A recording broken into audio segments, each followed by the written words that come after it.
Cyber fraud को लेकर दिनांक 1/12/2024 को भोपाल के विभिन्न थानों में साइबर डेस्क बनाया गया है, जिसका शुभारंभ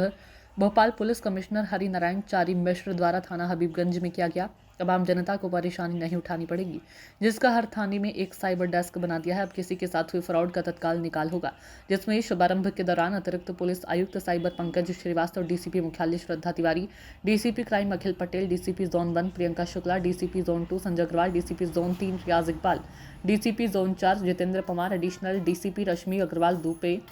एसीपी हबीबगंज सुजीत तिवारी, थाना प्रभारी हबीबगंज अजय कुमार सोनी एवं पुलिस की टीम और पत्रकार मौजूद रहे। नीचे कर लो। पिछले कुछ वर्षों में सबसे बड़ी चुनौती और लगातार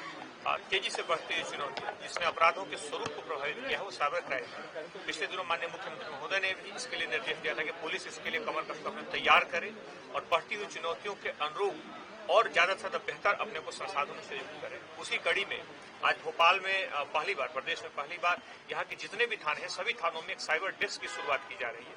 यह साइबर डेस्क के लिए पिछले लगभग 2 सप्ताह से ज्यादा पुलिस लगातार अपने को तैयार कर रही थी। इसमें 500 से ज्यादा जवानों को इसके लिए प्रशिक्षित किया गया है। इसमें जो पर्याप्त जो मूलभूत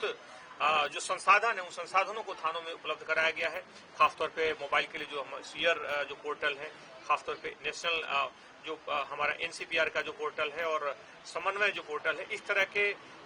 पोर्टल के माध्यम से राष्ट्रीय स्तर के इस तरह के वेबसाइट्स हैं जिसमें पुलिस जाकर के बहुत सारी आधारभूत जानकारियां निकाल सकती है साइबर क्राइम के बारे में। उसके बारे में पुलिस ने सभी जवानों को प्रशिक्षित किया गया है और प्रारंभिक तौर पर जो शिकायतें आती हैं, खासतौर पर 5 लाख से कम की जो शिकायतें हैं, उन शिकायतों की तह तक पुलिस जाकर के अनुसंधान करेगी, आरोपियों को पकड़ेगी। ऐसे मामलों में पुलिस ने पिछले दिनों भोपाल पुलिस ने लगातार, हम जानते हैं कि डिजिटल अरेस्ट के भी कुछ केसेज आए थे और उन केसेज में भी आरोपियों को तह तक महोबा तक जाके पकड़ा गया। इसमें क्राइम ब्रांच ने भी काफी पिछले दिनों बेहतर उसमें अनुसंधान किया और लगातार अपराधों की प्रकृति बदल रही है। खासतौर पर यह है कि